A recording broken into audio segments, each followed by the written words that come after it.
जय हिंद दोस्तों। आज की वीडियो के अंदर हम दूसरा चैप्टर जो है प्रीएम्बल जिसका नाम है, इसके सारे प्रीवियस ईयर क्वेश्चंस कवर करेंगे जो पूछे हैं यूपीएससी सीएससी एग्जामिनेशन में, सीएपीएफ एग्जामिनेशन में, सीडीएस एनडीए और सीआईएसएफ एलडीसी के एग्जामिनेशन के अंदर। तो टोटल 33 क्वेश्चंस हैं प्रीएम्बल के अंदर।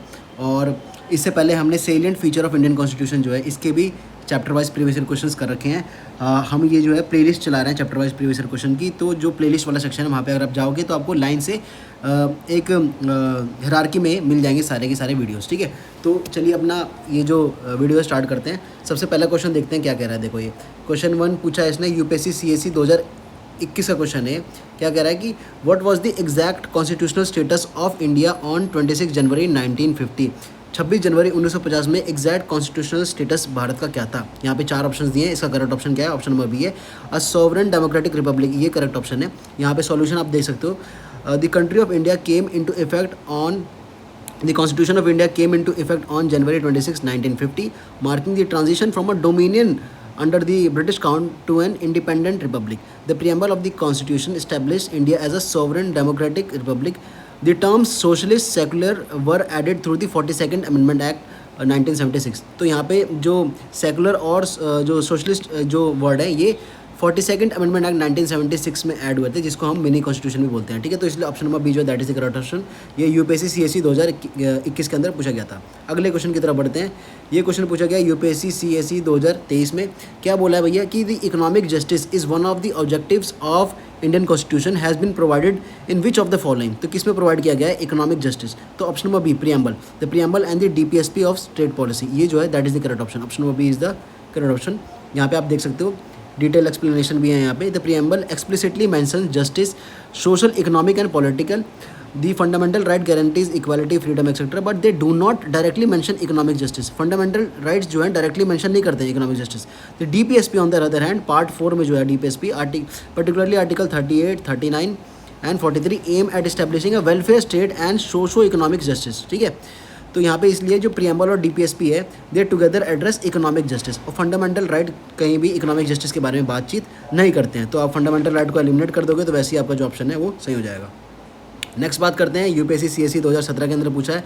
क्या बोला है? Which of the following objective is not embodied in the preamble of the constitution. कौन से इनमें से जो चीज़ है वो प्रीएम्बल में नहीं है? तो इकोनॉमिक लिबर्टी। ठीक है, यहाँ पे याद रखना जस्टिस और लिबर्टी में कंफ्यूज मत हो जाना। यहाँ पे जस्टिस की बात करिए, यहाँ पे लिबर्टी की बात करिए। Option number B that is the correct option. इसका सॉल्यूशन यहाँ पे देख सकते हो। The preamble of the constitution of India clearly mention securing all the citizens justice, social, economic and political, liberty of thought, expression, belief, faith and worship. ठीक है, ना कि इकोनॉमिक लिबर्टी। यहाँ पे देख सकते हो इकोनॉमिक जस्टिस की बात करी गई है, ना कि इकोनॉमिक लिबर्टी की। लिबर्टी में किसके बारे में बात करी गई है? Liberty of thought, expression, belief, faith and worship. इसलिए जो है that is the correct option.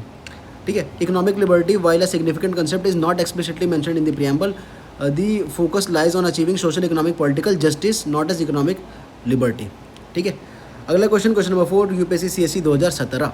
क्या कह रहा है? The mind of the makers of the constitution of India is reflected in which of the following. तो द प्रीएम्बल, क्योंकि preamble को क्या बोलते हैं हम? इंडेक्स ऑफ द कॉन्स्टिट्यूशन भी बोलते हैं यहाँ पे, क्योंकि हमारे कॉन्स्टिट्यूशन में क्या है एक ग्लिम्स आपको प्रीएम्बल देख के मिल जाएगा। Option number A that is the correct option. UPSC CSC 2017 के अंदर ये पूछा गया था। देखो यहाँ पे बता रखा है, the preamble of the constitution of India serves as a concise introduction outlining the philosophy and objective envisioned by its framers. It encapsulates their vision for a sovereign, socialist, secular, democratic republic that ensures justice, liberty, equality for all its citizens. ठीक है, the preamble is the best mirror of the framers' intent. It encapsulates the philosophy, idea, objective behind the constitution. ठीक है, तो basically index of the constitution हम preamble को बोलते हैं। अगला क्वेश्चन यूपीएससी सीएससी 2020 से पूछा गया। क्या बोल रहा है कि the preamble of the constitution is, तो इसका correct option option number D है, a part of the constitution but has no legal effect independently on other part. तो इस पे जो है ये केसेस हैं। अब ये केसेस जो है यहाँ पे सॉल्यूशन में आप देखोगे, ये जो केसेस हैं इसके अंदर इन्होंने बताया गया था कि प्रीएम्बल ये पार्ट में है या नहीं। देखो, the preamble is a part of constitution confirmed in Kesavananda Bharati case 1973 but has no independent legal enforceability. It can be used as an aid to interpret the constitution. ठीक है, तो एनफोर्सेबल नहीं है प्रीएम्बल, बट ये प्रीएम्बल भारत संविधान का part है और इसको हम एज अ टूल यूज़ करते हैं कॉन्स्टिट्यूशन को इंटरप्रेट करने के लिए, कॉन्स्टिट्यूशन को समझने के लिए। ठीक है, इसलिए यहाँ पे ऑप्शन नंबर डी जो है that is the correct option. आगे बात करते हैं, क्वेश्चन नंबर 6 क्या कह रहा है? यूपीएससी सीएससी 2018 में पूछा गया है, which of the following reflects the most appropriate relation between law and liberty. Law and liberty में सबसे बढ़िया रिलेशन कौन सी ऑप्शन बता रहा है? तो ऑप्शन नंबर बी बता रहा है, क्या कह रहा है कि if there are no laws there is less liberty, अगर कहीं पे लॉ नहीं है तो लिबर्टी भी वहाँ पे क्या होगी, कम होगी। ठीक है, इसका जो है यहाँ पे देख सकते हो, law and liberty are inversely related in excess but interdependent, without law there is no liberty, with excessive law liberty is curtailed, optimal law enables liberty, मतलब बहुत ज़्यादा लॉ हो जाएगा तब भी जो है लिबर्टी कर्टेल हो जाएगी, और लॉ ही नहीं रहेगा तब भी जो है लिबर्टी नहीं रहेगी। ठीक है, तो इसलिए ऑप्शन नंबर बी जो है that is the correct option. आगे बात करते हैं, यूपीएससी सीएससी 2021 के अंदर पूछा है, क्या बोला है, which of the following factors constitute the best safeguard of liberty in a liberal democracy. तो option number D separation of power, separation of power जो है that is the correct option, option number D. यहाँ पे आप देखोगे जो separation of power है, यहाँ पे हम बात कर रहे हैं जो लेजिस्लेचर है, एग्जीक्यूटिव और जुडिशरी, ये तीनों जो है सेपरेट ब्रांचेस रहे, तो उसके बारे में ये बात कर रहा है। तो ये बेस्ट सेफ गार्ड रहता है लिबर्टी और उसका हमारे बेसिकली डेमोक्रेसी के अंदर लिबर्टी का। आगे बात करते हैं, अगला क्वेश्चन 2021 यूपीएससी सीएससी एग्जामिनेशन के अंदर पूछा गया है कि कॉन्स्टिट्यूशनल गवर्नमेंट मीन्स व्हाट। तो ऑप्शन नंबर डी जो है that is the correct option, it means a government limited by the terms of the constitution, जो कॉन्स्टिट्यूशन के संदर्भ में होकर कॉन्स्टिट्यूशन के दायरे में रह के काम करे उसको कॉन्स्टिट्यूशनल गवर्नमेंट बोलते हैं। ऑप्शन नंबर डी, यहाँ पे देख सकते हो सॉल्यूशन भी, constitutional government is equal to limited government, the constitution is the supreme law that restricts and defines governmental power regardless of federal structure और whatever the head holds real और nominal power. यहाँ पे थोड़ा detail solution भी दे रखा है। अगला question देखो, क्वेश्चन नंबर 9 कह रहा है कि यूपीएससी सीएससी 2017 के अंदर पूछा है, one of the implications of equality in society is the absence of what. तो एब्सेंस ऑफ प्रिविलेज। ठीक है, one of the implications of equality in society is the absence of privilege. देखो इसने यहाँ पे डिफाइन किया है कि equality implies the absence of privilege, unearned advantage based on birth, class, gender, caste और race. Equality of opportunity requires removing such different treatment. Basically absence of privilege का यहाँ पे मतलब है कि कोई अपर कास्ट में पैदा हो गया तो उसको जो है प्रिविलेज मिल जा रहा है, तो इसलिए बेस्ट इक्वालिटी कौन सी रहेगी, जहाँ पे इस टाइप का कोई by birth, by caste, by religion उनको कोई प्रिविलेज ना मिले। ठीक है, तो इसी के बारे में यहाँ पे बात कर रहा है, one of the implications of equality in society is the absence of privilege. ठीक है, तो सब जो है लेवल प्लेइंग फील्ड पे रहें और फिर अपनी काबिलियत के हिसाब से आगे बढ़ें। अगला क्वेश्चन सीएपीएफ एसी 2021 के अंदर पूछा है, क्या कह रहा है, which of the following statement with regard to the preamble of the constitution of India is not correct. इनमें से बता दो कौन सा करेक्ट नहीं है। तो ऑप्शन नंबर डी जो है that is the correct option, the supreme court has held that the preamble can not be considered as an aid to the legal interpretation of the constitution where the language is ambiguous. तो ये हमने ऊपर ही पढ़ा था, अभी ये एक question गया था ना हमारा प्रीएम्बल से, अभी देख लेते हैं। हाँ ये रहा, सीएससी 2020 में पूछा गया था ना कि preamble of the constitution of India is a part of the constitution but has no legal effect. तो पार्ट ऑफ द कॉन्स्टिट्यूशन तो है, और यहाँ पे हमने पढ़ा था कि ये इंटरप्रिटेशन के लिए, aid to interpret the constitution, इसके लिए भी यूज़ होता है। ठीक है, तो प्रीवियस क्वेश्चन अगर आप करोगे तो आपके क्वेश्चंस कहीं ना कहीं बहुत अच्छे से सॉल्व होंगे। तो हमारा जो क्वेश्चन था कहाँ गया, वो ये रहा। तो इसने पूछा था कि इनमें से कौन सा नॉट करेक्ट, तो इसने बोलते supreme court has held that the preamble can not be considered as an aid to legal interpretation, जो कि गलत बात है। ठीक है, और क्योंकि इसने गलत बात ही पूछी, इसमें कौन सा सही है, तो ऑप्शन नंबर डी जो है that is the correct option.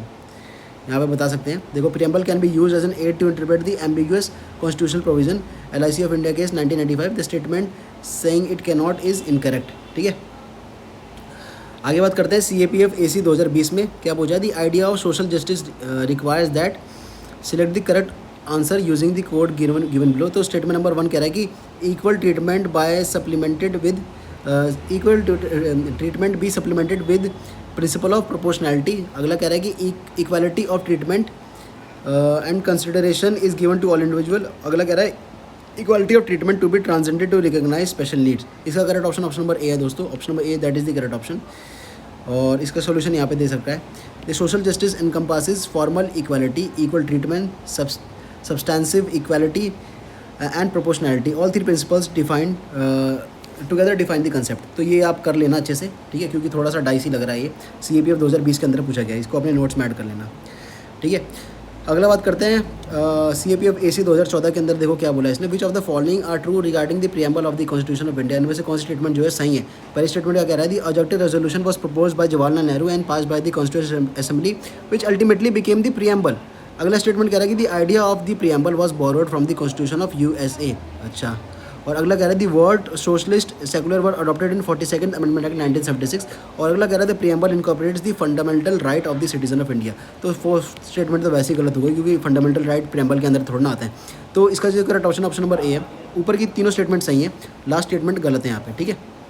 यहाँ पे इसका डिटेल एक्सप्लेनेशन दे रखा है। ऑब्जेक्टिव रेजोल्यूशन जवाहरलाल नेहरू के बारे में के द्वारा ही दिया गया था, ठीक है। और the idea of preamble was Indeed borrowed from the constitution of USA, हमने अमेरिका से जो है आइडिया ऑफ प्रियम्बल लिया था। और सोशलिस्ट और सेकुलर जो वर्ड हैं वो 42nd अमेंडमेंट एक्ट 1976 के अंदर ऐड करे गए थे प्रियम्बल में। ओरिजिनली ये नहीं थे। 42nd अमेंडमेंट एक्ट जिसको मिनी कॉन्स्टिट्यूशन भी बोला जाता है, ठीक है। तो ये सारी चीज़ इन्फॉर्मेशन है आपको एम लक्ष्मीकांत के अंदर मिल जाएगी। प्रियम्बल वाला चैप्टर आप पढ़ लीजिए, और जब आप चैप्टर पूरा पढ़ लें तो इस वाली जो वीडियो है, इस वीडियो के सारे क्वेश्चन आप खुद से सॉल्व कर लीजिए, आपका चैप्टर मोर और लेस प्रिपेयर हो जाएगा। आगे बात करते हैं CAPF AC 2011 के अंदर क्या पूछ लिया है। कह रहा है कि भैया इन the constitution of India the word federal is used in nowhere, ठीक है। तो फेडरल जो है वर्ड वो भारतीय कॉन्स्टिट्यूशन में कहीं भी यूज़ नहीं होता है, ठीक है। यहाँ पे देख रखे हो, the word federal does not appear anywhere in the constitution of India. India is describe as the union of state not federation, ठीक है, reflecting the constitution centralising tendency, ठीक है। तो इंडिया में जहाँ पे भी आप पढ़ोगे कॉन्स्टिट्यूशन तो वहाँ पे यूनियन ऑफ स्टेट लिखा रहता है, ठीक है, union of state. Union of state से ये भी मतलब पता चलता है कि इंडिया में कई सारी स्टेट है लेकिन एक स्ट्रॉन्ग सेंटर है, ठीक है। और वो सेंटर जो है वो कहीं ना कहीं इन स्टेट्स को कंट्रोल कर सकता है, जबकि फेडरेशन के अंदर ऐसा नहीं होता है, ठीक है। इसलिए ऑप्शन नंबर डी जो है that is the correct option. आगे बात करते हैं CDS 1 2024 के अंदर पूछा है कि through the 42nd amendment to the constitution of India which of the following was या were inserted into its preamble. तो 42nd अमेंडमेंट में क्या क्या इंसर्ट किया गया ये इसने पूछा है। स्टेटमेंट 1 कह रहा है liberty of thought expression belief और substituted by liberty of thought expression belief faith and worship. अगला कह रहा है the expression unity of nation was substituted by unity and integrity of nation. तो ऑप्शन नंबर बी जो है that is the correct option, only 2 only, ठीक है। तो ये जो सेकंड ऑप्शन है unity of nation was substituted by unity and integrity of nation, यही इंट्रोड्यूस हुआ था। यहाँ पे देख सकते हो the 42nd amendment act 1976 added integrity to the preamble changing union of nation to unity and integrity of the nation. It also added socialist, secular and integrity. आगे बात करते हैं CDS 1 2022 के अंदर बोला है कि which of the following statement with regard to preamble of the constitution is या आर करेक्ट। तो पहला इसने बोला है स्टेटमेंट की CDS 1 2022, अच्छा ये दोनों क्वेश्चन सेम है, पढ़ के देख लेते हैं एक बार। ठीक, पहले स्टेटमेंट बोला है इसने equality of status and equality of status and equality of opportunity to find mention in the preamble. नहीं अलग अलग क्वेश्चन है, CDS 1 2022 के अंदर पूछा है। और अगला स्टेटमेंट कह रहा है कि the expression of unity and integrity of the nation was not there in the preamble since the beginning. देखो ये क्वेश्चन कहीं ना कहीं इंटर रिलेटेड है, ये जो 2024 में पूछा 2022 के अंदर हमने कहीं ना कहीं यूपीएससी ने यूनिटी एंड इंटेग्रिटी से रिलेटेड क्वेश्चन पूछ लिया था। तो इसका क्या करेक्ट ऑप्शन होगा, option number C both 1 and 2, क्योंकि अभी हमने देखा कि यूनिटी एंड इंटेग्रिटी जो शब्द है वो 42nd अमेंडमेंट एक्ट जो है 42nd अमेंडमेंट एक्ट उसके द्वारा 1976 के द्वारा ऐड किया गया था, ठीक है। और सोशलिस्ट और सेकुलर भी ऐड किया गया था इसमें द्वारा, ठीक है। और पहली स्टेटमेंट भी सही है, equality of status and equality of opportunity find mention in preamble, ठीक है। तो ये भी सही है। आगे बात करते हैं CDS 2 2020 के अंदर क्या बोल रहा है। Which of the following terms were added to the preamble of the Constitution of India by Constitution Amendment 1976। तो अगेन इसने वही पूछ लिया 42nd अमेंडमेंट जो है 42nd अमेंडमेंट जो है 1976 में क्या क्या ऐड हुआ था ये इसने पूछ लिया इनडायरेक्टली, ठीक है। बस इसने यहाँ पे ये दिया है। तो सोशलिस्ट ऐड हुआ था, बिल्कुल ऐड हुआ था, ठीक है। सेकुलर ऐड हुआ था, बिल्कुल हुआ था। इंटेग्रिटी ऐड हुआ था, बिल्कुल हुआ था। अभी हमने ऊपर पढ़ा था कि फ्रेटर्निटी जो है ये ऐड नहीं हुआ था, ठीक है। तो इसलिए ऑप्शन नंबर ए जो है that is the correct option, A जो है that is the correct option. Next बात करते हैं CDS 2 2018 के अंदर बोला है कि which of the following statement relating to the historic objective resolution which was adopted by constitution assembly is या आर करेक्ट। पहली स्टेटमेंट कह रहे थे ऑब्जेक्टिव रेजोल्यूशन इज या are not just a resolution but a declaration of form resolve and a pledge. Second कह रहा है कि it was not just a resolution but a declaration of form resolve and a pledge. अच्छा ये दोनों repeat हो गया। और तीसरा कह रहा है कि it provided the underlying philosophy of our constitution. तो तीनों स्टेटमेंट यहाँ पे सही है। ऑब्जेक्टिव रेजोल्यूशन जो है ये नेहरू जी ने प्रपोज किया था, इसलिए ऑप्शन नंबर सी जो है that is the correct option. यहाँ पे देख सकते हो objective resolution moved by Nehru in December 13, 1946 adopted in January 22, 1947 was not merely a resolution, it was a declaration, a firm resolve and a pledge that shaped the entire constitution। अगला question कह रहा है कि which of the following statement is या are correct regarding the preamble of the Indian constitution. CDS 1 2017 के अंदर ये पूछा गया। पहला क्या बोला इसने कि preamble by itself is not enforceable in a court of law, ये बिल्कुल सही बात है, हमने ऊपर पढ़ा था। दूसरा कह रहा है कि the preamble indicates that the source from which the constitution derives its authority. बिल्कुल सही बात है, we the people of India, तो पीपल से जो है सोर्स लेता है ये अथॉरिटी का। तीसरा कह रहा है कि the preamble states the objective which the constitution seeks to establish, बिल्कुल सही बात है, जो हमने ऑब्जेक्टिव्स देखे थे सोशल इकोनॉमिक और वो सब। तो ऑप्शन नंबर ए जो है that is the correct option, तीनों स्टेटमेंट यहाँ पे सही है, ठीक है। All three statement about preamble are correct. It non enforceable by court, बिल्कुल सही बात है। Indicate source of constitutional authority, कौन है सोर्स, कौन है, people, we the people of India solemnly resolve जो है, इसलिए पीपल जो है वो सोर्स है। तीसरा कह रहा है states the objective of the constitution, बिल्कुल सही बात है। अगला क्वेश्चन CDS 2013 से पूछा गया है, कह रहा है कि among the following ideals and philosophy identify those enshrined in the preamble to the constitution of India. पहला कह रहा है कि सोवरेन डेमोक्रेटिक रिपब्लिक, दूसरा कह रहा है सोशलिज्म एंड सेकुलरिज्म, और तीसरा कह रहा है कैपिटलिज्म एंड फ्री ट्रेड। तो इसमें कैपिटलिज्म और फ्री ट्रेड का तो हमने कहीं भी देखा ही नहीं प्रीएम्बल के अंदर, तो पहला और दूसरा स्टेटमेंट ही सही होगा, इसलिए ऑप्शन नंबर ए जो है that is the correct option. आगे बात करते हैं, CDS 1 2012 के अंदर बोला है कि which of the following statement is not correct. The word socialist in the preamble of the Constitution of India is read with, तो option number D, article 23 would enable the court to reduce inequality in income and status। यहाँ पे इसका पढ़ सकते हो, the article 23 prohibits forced labor and exploitation, it is not the instrument for reducing income status inequality, the role belongs to the DPSPs, article 39B and 39C। इसलिए option number D जो है that is the correct option, क्योंकि यहाँ पे not correct पूछा है। आगे बात करते हैं, ये क्वेश्चन कहाँ पूछा था, CDS 2012 के अंदर पूछा था। अगला क्वेश्चन CDS 2012 के अंदर, the preamble is useful in constitutional interpretation because it contains the real objective and philosophy of the constitution maker, बिल्कुल सही बात है, इसलिए ऑप्शन नंबर बी जो है that is the correct option है। Next question is question number 22, asked in CISF ADC LDCE examination 2019। कह रहा है कि the preamble to the constitution of India is as adopted on 29 November 1949, originally describe India as a, select the correct option. यहाँ पे याद रखना, यहाँ पे ओरिजिनली बोला है, ठीक है, sovereign Republic, democratic Republic, socialist Republic या फिर सेकुलर रिपब्लिक। तो हमने जो पढ़ा था कि 42nd अमेंडमेंट में 1976 के अंदर, जिसको मिनी कॉन्स्टिट्यूशन बोलते हैं, हमने सोशलिस्ट और सेकुलर वर्ड ऐड किए थे, और एक और वर्ड ऐड किया था, कौन सा, इंटेग्रिटी, ठीक है। तो इसलिए ये दोनों तो वैसे एलिमिनेट हो जाएंगे, इसलिए 1 और 2 ओनली, ठीक है, इसलिए ऑप्शन नंबर बी जो है that is the correct option. अगला क्वेश्चन है question number 23, asked in CISF AC LDCE 2017, which of the following statement with regard to preamble to the Constitution of India is not correct। इनमें से बता दो सही कौन सा नहीं है। The word secular was always a part of preamble, no not at all। कब आया था पार्ट, 1976 में 42nd अमेंडमेंट एक्ट। देख रहे हैं यहाँ पे प्रीवियस क्वेश्चंस कैसे रिपीट होते हैं, इसलिए ऑप्शन नंबर डी जो है that is the correct option है। आगे बात करते हैं, NDA 2012 के अंदर बोला है इसने कि which of the following statement regarding the preamble of the constitution is या आर करेक्ट। पहला स्टेटमेंट कह रहा था preamble is an integral part of the constitution, दूसरा कह रहा था word secular and social have been part of the preamble since it inception. तो सेकंड स्टेटमेंट तो ऐसे गलत हो गई, और पहली स्टेटमेंट सही है, इसलिए ऑप्शन नंबर ए जो है that is the correct option. Next question NDA 2015 के अंदर पूछा है, कह रहा था word secular was inserted in the constitution bye, very simple, 42nd amendment act, कब, 1976। आगे बात करते हैं, NDA 2018 के अंदर बोला है कि the word socialist was inserted in the preamble to the constitution of India through which of the following amendment act, 42nd amendment act 1976। देख रहे हो ऐसे रिपीट होते हैं प्रीवियस क्वेश्चंस। आगे बात करते हैं, NDA 1 2021 के अंदर बोल दिया है कि with regard to the constitution of India which of the following is not correct. इनमें से बता दो कौन सा करेक्ट नहीं है। तो preamble is enforceable in court of law, बिल्कुल गलत बात है, preamble is not enforceable in the court of law, but preamble is a part of Indian constitution and preamble can be use as an aid to interpret the constitution, ठीक है। Preamble Bharat के संविधान का एक हिस्सा है, और प्रीएम्बल को हम एज अ टूल यूज़ कर सकते हैं अपने संविधान को और अच्छे से समझने के लिए, ठीक है। लेकिन ये कहना कि प्रीएम्बल में जो लिखा है वो हम कोर्ट में जाके एनफोर्स कर सकते हैं, तो वो सही नहीं है।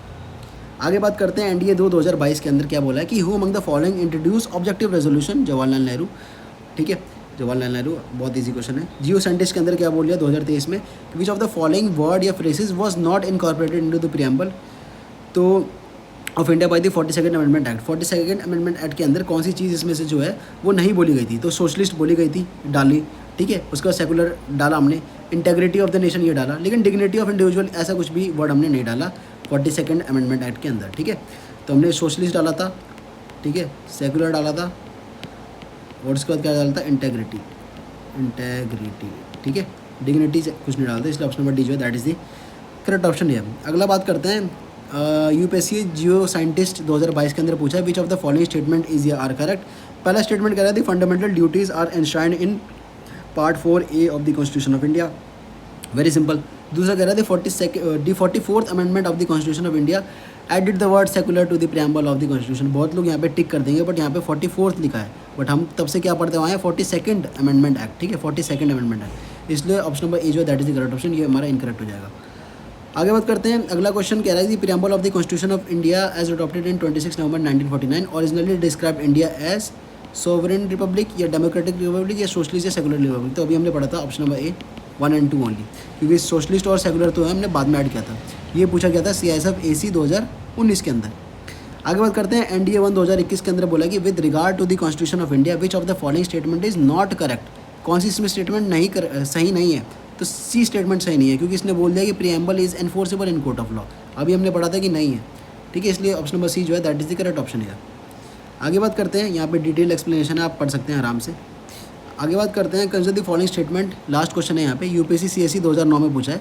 पहले स्टेटमेंट कह रहा था discussion on the third round table conference eventually led to the passing of the government of India act 1935। दूसरा कह रहा था government of India act 1935 provided for the establishment of all India federation to be based on a union of province of British India and the princely state which of this following statement above are correct. तो both statement जो है ये सही है, option number सी जो है that is the correct option है। यहाँ पे आप पढ़ सकते हो इसका एक्सप्लेनेशन, ठीक है। Both statement are correct about government of India act 1935। The third round table conference influence its drafting and the act provided for the all India federation of province and princely state, ठीक है। तो इसी के साथ दोस्तों हमारे जो preamble है इसका भी क्या बोलते हैं, हमारा प्रीवियस क्वेश्चन जो है कंप्लीट हो गए। इससे पहले हमने silent feature of Indian constitution इसके प्रीवियस क्वेश्चंस कर रहे थे, और इस सीरीज़ के अंदर हम M लक्ष्मीकांत के अंदर जितने भी चैप्टर्स हैं, fundamental right, DPSP, preamble, parliament, supreme court, high court, ठीक है, ये सारे के सारे चैप्टर्स के हम प्रीवियस क्वेश्चंस जो है क्या करने वाले हैं, हम कवर करने वाले हैं, ठीक है। तो बस आपको करना क्या है कि अपने लक्ष्मीकांत पढ़िए अच्छे से, उसके नोट्स बनाइए, और उसके बाद क्या करिए, यहाँ पे आके जो प्रीवियस क्वेश्चन है चैप्टर वाइज वो आप सॉल्व करिए। जो क्वेश्चन आपसे सॉल्व नहीं हो रहे और जो आप देख रहे हो कि ये तो M लक्ष्मीकांत के अंदर भी मेंशन नहीं है और मेरे से बार बार गलत हो रहा है, उनके आप क्या करिए, एक छोटे से नोटबुक के अंदर उनके डेडिकेटेड नोट्स बनाइए। उससे क्या होगा कि जो गैप है एग्ज़ाम का और आपकी प्रिपरेशन का, ये जो गैप है ये कम हो जाएगा, ठीक है, और धीरे धीरे आपका एग्जाम जो है वो निकलना स्टार्ट हो जाएगा। तो दोस्तों this was all about this video. बहुत ज़्यादा मेहनत लग रही है इन क्वेश्चंस को छांट के ऐसे PDF में डिज़ाइन करने में, तो आप प्लीज़ इसे शेयर कर सकते हैं ज़्यादा से ज़्यादा लोगों में, ताकि जो कैंडिडेट्स हैं वो इसका फ़ायदा उठा सके, क्योंकि इस तरह का फ्री कंटेंट यूट्यूब पे अभी तक कोई भी नहीं दे रहा है, ठीक है। तो मिलते हैं आपको अगली वीडियो में, तब तक के लिए जय हिंद, जय भारत।